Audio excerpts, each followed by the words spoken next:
Friends, இன்றைக்கி எல்லாத்துக்கும் பிடிச்ச, அதுவும் மெயினாக 90s கிட்ஸுக்கு பிடிச்ச குட்டி குட்டி வீட் பிஸ்கெட் தாங்க செய்ய போகிறோம். ஆமாங்க, இந்த கப்பில் ஒரு கப்பை விட கம்மியாக சர்க்கரை எடுத்திருக்கேன். ஏன்னா இந்த கப்பில் 2 கப் கோதுமை எடுத்துக்க போகிறேங்க.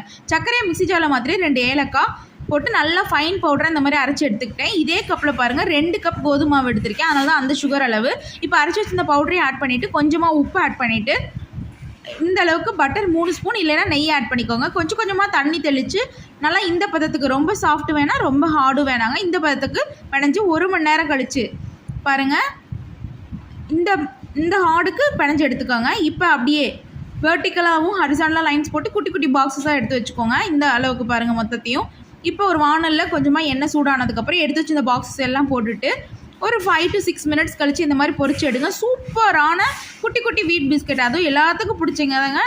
மெயினாக 90s கிட்ஸ்க்கு ரொம்ப பிடிச்ச குட்டி குட்டி கோதுமை பிஸ்கெட் ரெடி. எல்லோரும் ட்ரை பண்ணுங்கள். ட்ரை பண்ணிட்டு எப்படின்னு சொல்லுங்கள். சப்ஸ்கிரைப் பண்ணுங்கள். தேங்க்யூ.